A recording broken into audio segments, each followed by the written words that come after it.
Dogman Declassified, the latest book from W.J. Brendel, Ph.D. Real reports. Consistent patterns, no clear answers. Take a closer look at the evidence. Available now. Welcome to Forever Paranormal, where shadows remember and silence has a way of speaking. I'm Dr. Bill, your guide through the strange and the unexplainable. And I'm Deb. Every week we dig into what hides between belief and proof. Cryptids, hauntings, witchcraft, UFO sightings, and the stories people swear are true. We don't tell you what to believe. We just look at what's possible, what's been witnessed, and what refuses to stay quiet. If you like what we do, follow, rate, and share the show. It helps keep the lights on. And if you want to go deeper, step inside the crypt. Patreon members get the show ad-free, a full day early, and gain access to our entire archives, years of investigations, bonus episodes, and conversations we don't release anywhere else. You can join at foreverparanormal.com or by searching Forever Paranormal The Crypt on Patreon. And remember that you're never alone. If you ever need someone to talk to, the Suicide and Crisis Lifeline is 988. A respected archaeologist spent her career studying Celtic religion and folklore. Then she brought 2 small stone heads into her home. Within days, she claimed to be seeing a wolfman walking through her house. Years later, she was still standing by the story. Welcome back to Forever Paranormal, where we know Natinak is more than a myth and where the veil is thin. Ghosts walk beside us, strange craft drift above us, and creatures move just out of sight. Every story is a door between worlds, and this week we step through into the mystery of the Hexham Heads. Hi there, Deb. Hello. I know you've been pretty busy this week, but hopefully you had time to find us something interesting. A recent CBS News poll took a deep dive into what people across the U.S. believe with regard to extraterrestrial life. The idea that aliens might be visiting our planet has been gaining enormous traction in recent years, even more so now thanks to the recent release of Trump's long-awaited UFO files. But exactly what do people believe? A recent poll asked exactly this question with some interesting results. According to the figures, 63% of Americans believe that there is intelligent life on other planets, which is a majority, but it does mean that 37% believe that we are alone in the universe. The poll also asked when we would likely have contact with intelligent extraterrestrials. Only 21% believe that this has already happened, while 46% believe it will happen in the future, and 33% believe that it will never happen at all. When asked how they would feel about meeting intelligent aliens, most people reported they would be curious, while others expressed nervousness and excitement. Less than a third claimed that they would be scared, and only 14% said they would remain calm. I can understand that. On the topic of UFOs, a whopping 83% stated that they had never seen one. I know I haven't. How about you? No. Okay. While 17% said that they had. As for what UFOs might be, the results were almost split down the middle, with 51% believing they could be alien spacecraft and 41% favoring conventional human-made objects. Well, I have to say that's some pretty interesting results from a survey by CBS for that many people. That's pretty wild. And they did just release some more stuff, so I don't know. Hobby Loeb and everybody's commenting on them, but I haven't had time to read them. But we're going to go ahead and move on to this episode, Deb, because this one begins in the English town of Hexham. If you've never heard of Hexham, don't feel bad. I didn't either, and most people outside the United Kingdom haven't. It's a historic market town in Northumberland with roots stretching back centuries. Apparently, there was Roman roads that once crossed through the region and has a bunch of ancient churches that still stand there. And like many places in Britain, history seems to linger just beneath the surface. In February of 1971, two young brothers named Colin and Leslie Robson were helping in the family garden. It was a typical afternoon that no one would usually remember, right? Like, yeah, you gotta go weed. Who remembers that? And the boys were simply digging with their shovel, and they struck something. A moment later, they uncovered a small stone head. Then another. At first, there was no reason to think the discovery was important. The heads were small enough to fit comfortably in a person's hand. They were rough in appearance and kind of oddly shaped and looked nothing like the polished artifacts people normally imagine when they think about archaeological discoveries. One looked somewhat masculine, and the other had a narrow face and is often described as having a more feminine appearance. Now, they were definitely weird, but unusual discoveries, well, they happen all the time. In a place that old, you never really know what might be hiding beneath the ground. But you find coins, tools, even pieces of pottery, and all kinds of forgotten objects turn up from time to time. You know, after looking at photographs today, they're honestly not what people expect. No, they're not. In fact, one of the strangest things about the entire case, Deb, is when people hear the phrase Hexham Heads, they often imagine something dramatic, right? Ancient carvings covered in symbols, elaborate artifacts tied to forgotten cult or something. Of course, the reality is much less impressive, like it usually is. The heads look crude and look almost amateurish, almost like a kid made them in preschool or summer camp or something like that. Some people find them unsettling, while others think they just look ridiculous. Yet somehow these two little stone faces will become the center of one of Britain's most enduring paranormal mysteries. The Robson family brought the heads into the house, and for a while, well, at first anyhow, life went on normally. The heads sat in the house and were mostly treated as a curiosity. Then, strange things reportedly started happening. A growing feeling that something wasn't quite right out there, right? Because over the weeks that followed, stories began to emerge that something in the house had changed. Exactly what? Depends somewhat on which account you're reading. Like many cases that have been discussed and debated for more than 50 years, some details are easier to verify than others. What does remain fairly consistent is that the Robson family began experiencing things they couldn't easily explain. There were reports of knocking sounds inside the home, objects that were not where people remembered leaving them. Typical ghost story and poltergeist stuff, but none of these things prove anything by themselves. We know houses make noise. People forget where they place things all the time. I know I do. Old homes especially have a way of settling, creaking and producing sounds that seem mysterious until you find the source and people forget those kind of things. The problem was that the Robsons reportedly felt there was more going on than that in this house, right? Any one of those events by itself would hardly be worth discussing here. The problem was that the incidents reportedly continued and eventually people started paying attention. That's usually how these cases start. Not with one big event, just enough little things to make you feel uncomfortable. Exactly.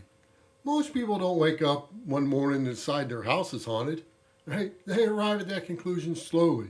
Something happens, then something else, then another thing.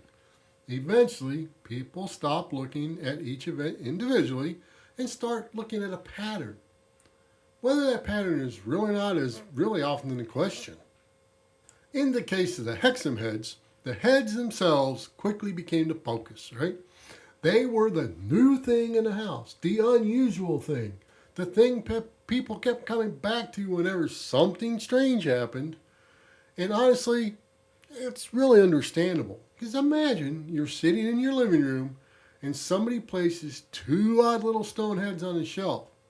Then, a few weeks later, strange noises started getting your attention.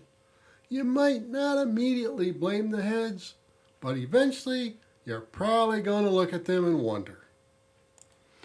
Especially if they look like those things. Yeah, right? I mean, they are kind of weird looking.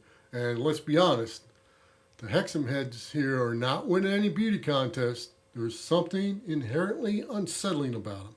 Not terrifying, just a little unsettling. The type of object that seems to stare a little too much despite being made of stone. Now, of course, whether the reaction is psychological or something more is really another question entirely. But it certainly didn't help their reputation, because as word spread about the discovery, interest in the heads began growing beyond the Robson household. Friends had heard about something, and neighbors heard about something, and they all had to see it. So eventually the story began making its way through the local community. And with increased attention came additional reports. One of the names frequently connected to the case is a woman named Nellie Dodd. According to later accounts, Dodd reported seeing a strange figure. Descriptions vary depending on the source, of course, but the figure is often described as appearing partially human and partially animal. That detail is easy to overlook when people tell the story today, and I think it's important because it introduces an idea that would later become central to the entire mystery, and that is the possibility that whatever people believed they were experiencing wasn't simply a haunting. It appeared to have a form now, a shape, a presence that witnesses believed they could actually see. That's a different conversation from hearing a knock on the wall. Yeah, it is. You can usually explain a noise away. We do all the time. I mean, your supersonic hearing, we got to check things out all the time. And a shadow can even be explained away. A misplaced object can be explained away. Put it somewhere again. But once people start describing a figure, everything changes. Now, whether that figure actually existed is another matter. But the witnesses believed they were seeing something, and that distinction matters. At this point, the Hexham Heads were becoming more than a local curiosity because questions started circulating. What were these things? How old are they? Why had they been buried in the first place? Were they connected to some earlier type of culture, or were people simply building a mystery around a pair of oddly shaped stones? The truth is, nobody seemed to know, and that uncertainty attracted the attention of someone uniquely qualified to examine them. Her name was Anne Ross. Now, Dev, I'm sure you haven't, because I didn't. And if no one else has heard of Anne Ross before, that's understandable. Most people didn't, but within the academic circles, she was highly respected, because Ross was an archaeologist whose work focused heavily on Celtic religion mythology, symbolism, and folklore. She spent years studying the beliefs of ancient people and the ways they understood the world around them. More importantly for our story here, she wasn't the type of person who was easily impressed by strange claims. Her career was built on research. It was built on evidence and investigation, which makes what happened next all the more fascinating. Because when the Hexham Heads eventually came into her possession, Anne Ross entered the story as an expert. She was supposed to help explain the mystery, but instead she became part of it. This is where the whole thing is going to take a turn, right?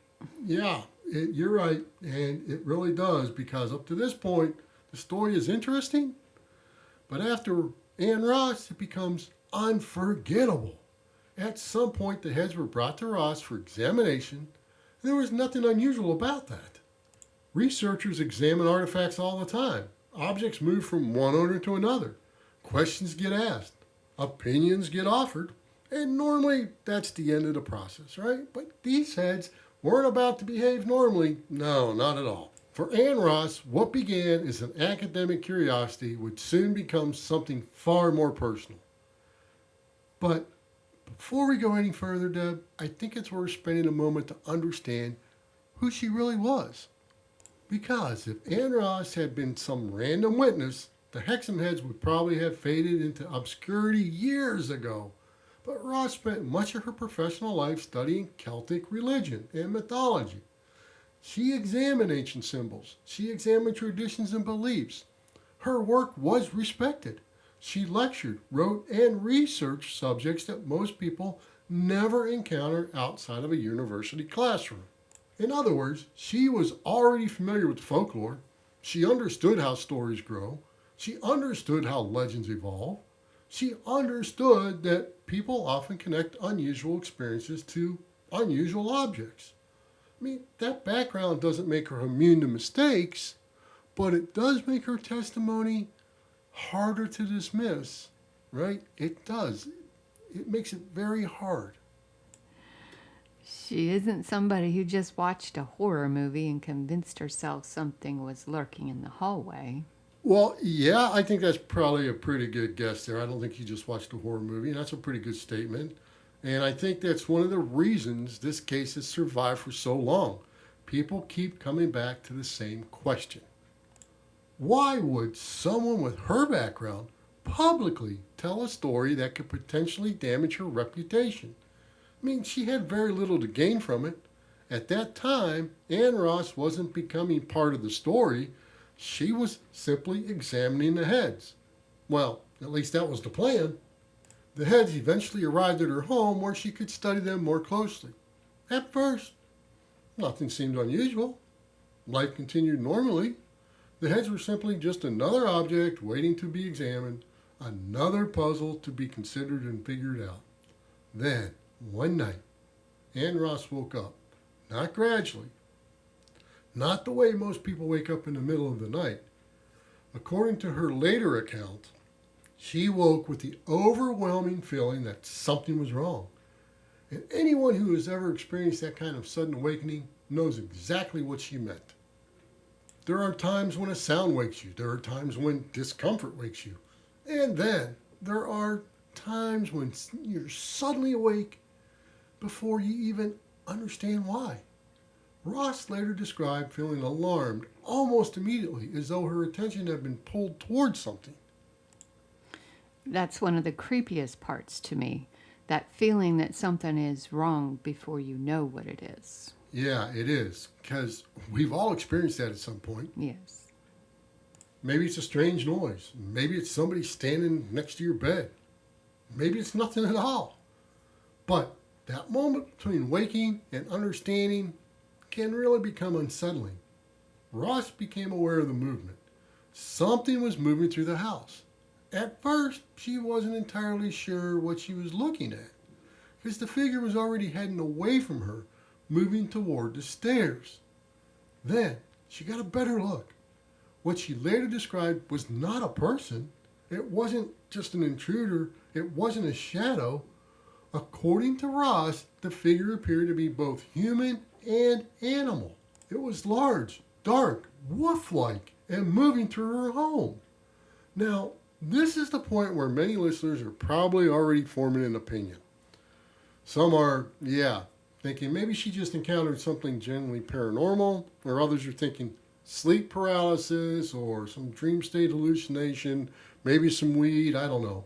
But both reactions are understandable. But before we get to theories, let's stay with the story, because Ann Ross didn't simply roll over and go back to sleep. She followed it. She followed it? Yeah, according to her account, she did. And honestly, that's not a decision most people imagine making when they're lying in bed staring at what appears to be a wolf man. I'm probably pulling the covers up. Like most people, they're going to do that. Just lock the bedroom door, freeze in place. But Ross reportedly got up and followed the figure. She said the creature moved toward the lower level of the house, and then it was gone. No dramatic confrontation, no attack, no conversation or anything, just gone. And that's one of the strangest aspects of the entire account. The experience was brief, yet it affected her enough that she would continue to discuss it years later. Which means whatever she thought it was, she clearly didn't write it off the next morning. No, she didn't.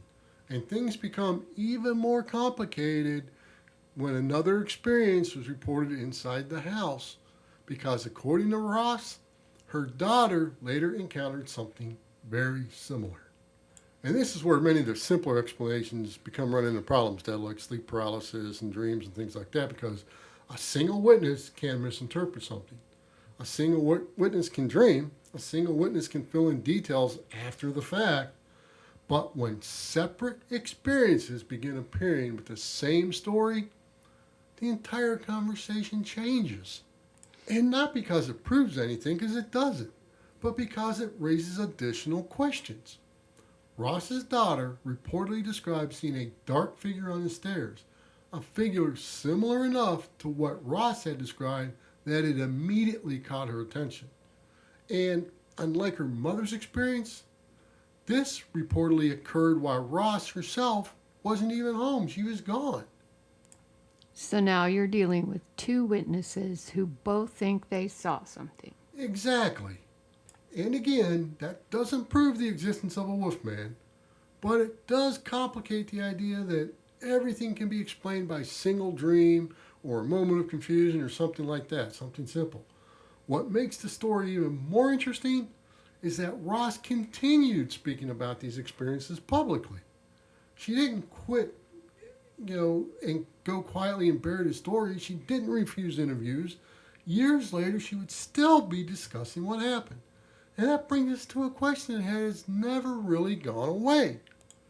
What exactly did Anne Ross believe she encountered? Because she wasn't describing a ghost. She wasn't describing some kind of traditional haunting. She was describing something much stranger. And depending on how you interpret the story, what came next only made the mystery deeper. What makes the daughter's experience important is not that it proves Anne Rice saw a wolfman, because it doesn't. What it does is remove one of the easier explanations. If Ross had been the only witness, critics could comfortably point toward a vivid dream, sleep-related experience, or some simple misunderstanding, right? And the moment a second witness enters the story, things become much more complicated. Not impossible to explain, just more complicated. Anne Ross herself seemed to recognize that. And, Deb, one of the things that struck me while researching this case is how restrained she remained when discussing it. She wasn't running around claiming she discovered proof of the supernatural. She wasn't trying to become famous because of the Hexham Heads. If anything, she seemed almost reluctant to draw any conclusions about what they were. She simply described what she believed happened. Years later, she was still discussing the case publicly. In 1976, she even appeared on British television talking about her experiences with the Heads. That's one of the reasons the Hexham Heads remain such an interesting case today. We're not dealing entirely with stories passed from one author to another for 50 years. We can actually hear Anne Ross discussing the experiences herself. I was able to locate the BBC interview on YouTube and listen to it. That seems pretty unusual for older paranormal cases. It really is, and I'll tell you, if it wasn't the BBC, I don't think we would have found it at all. Because most of the time, we're working with newspaper accounts, secondhand reports, or somebody else's recollection of what a witness supposedly said. In this case, we have Anne Ross speaking for herself. And despite the passage of time, she never seemed eager to back away from the story. And again, folks, that doesn't prove she encountered something paranormal, but it does suggest she genuinely believes something unusual happened. And that brings us to the question people have been asking ever since. What exactly was it? Because the figure Ross described doesn't fit neatly into any single category. It wasn't a ghost in a traditional sense. Ghost reports usually involve the appearance of a person, often someone that's been deceased or something, and that doesn't sound much like what Ross described. It also doesn't fit comfortably into the category of a cryptid. Nobody was reporting a flesh and blood animal roaming around the countryside. Whatever witnesses believed they were seeing appeared connected to the heads themselves, and the only two witnesses were Ross and their daughter. It seems like this case sits somewhere in the middle of all of that. Yeah, exactly, Deb. It doesn't seem completely at home in any one category. And that's where things are interesting to me, because some researchers have looked toward Celtic folklore. On the surface, that seems like a pretty reasonable place to start. After all, Britain is filled with stories involving spectral hounds, animal-human entities, shape-changing beings, and all manners of strange creatures that exist somewhere between the physical and the supernatural. And to be honest, the imagery certainly seems familiar. The problem with all that, though, is that Anne Ross herself never, ever publicly identified the figure as a known Celtic being. And if anyone would have recognized such a connection, it would have been her. That was her expertise. But that doesn't mean the idea is wrong. It simply means the evidence isn't there to confidently make the claim. So the answer isn't as simple as saying she saw something from Celtic mythology. Yeah, like other people were claiming. No, you're right. And honestly, if it were that simple, we probably wouldn't even be sitting here discussing the case. Another possibility is that the heads became associated with some type of non-human presence. Now, before anyone sends any angry emails or anything, I'm not saying that's what happened. I'm saying it's one interpretation people have offered. If you accept the witness accounts as substantially accurate, then the reports begin sounding less like a traditional haunting and more like what paranormal researchers sometimes describe as an attachment case. The object arrives, the disturbances begin, the object changes locations, the experiences seem to follow with the objects leave, the experiences stop, and again, that pattern doesn't prove anything, but it is one of the reasons haunted object cases continue to attract attention. That's where some people would say words like cursed. Exactly, Deb. Although I think curse can sometimes create the wrong image. People hear the word and immediately think about movie plots and ancient tombs. The reality is usually much less dramatic than those things. If there was something associated with the heads, it may not have been a curse at all. It may have simply been an object that people believed carried something with it. The truth is, we don't know. And that's probably the most frustrating part of the entire thing, because just when you think you're getting close to an answer, the story takes another turn. Here it is. The original heads disappeared. At some point over the years, they simply vanished from the historical record. Today, nobody seems to know exactly where they are, which means many of the questions surrounding them can never be fully tested. Were they ancient? Were they modern? Were they carved? Were they molded? Were they connected to some forgotten tradition? The best opportunity to answer those questions may have disappeared along with the heads themselves. That's poetic in a weird way. It really is. I mean, the objects are the center of the mystery and they're gone. Only some old pictures and the stories are what remains, and maybe that's why the Hexham Heads continue to capture everybody's imagination. Not because anyone has solved the mystery, not because anyone has proven the paranormal, but because the case refuses to sit quietly in a single category. After all, it is part archaeological mystery, part folklore, part haunted object story, part witness testimony, and somewhere in the middle of all that sits Anne Ross, a respected archaeologist who spent her career studying myths, legends, and ancient beliefs. Then, one day, she found herself telling a story that sounded like it belonged among them. Now, whether the Hexham Heads were nothing more than two oddly shaped stones or something far stranger, one thing is certain. More than 50 years later, we're still asking the same question. What did Anne Ross see walking through her house? And perhaps the most unsettling possibility of all is that she never really knew either. Well, at least not until next time when we discuss another tale yet to be told. Thanks for listening to Forever Paranormal. Follow, rate, and share the show. It helps others find us and keeps the stories coming. Step inside the crypt for archive and exclusive episodes at foreverparanormal.com. And keep up with my latest books and research at wjbrendel.com. And until next time, remember, the veil is always thinner than you think.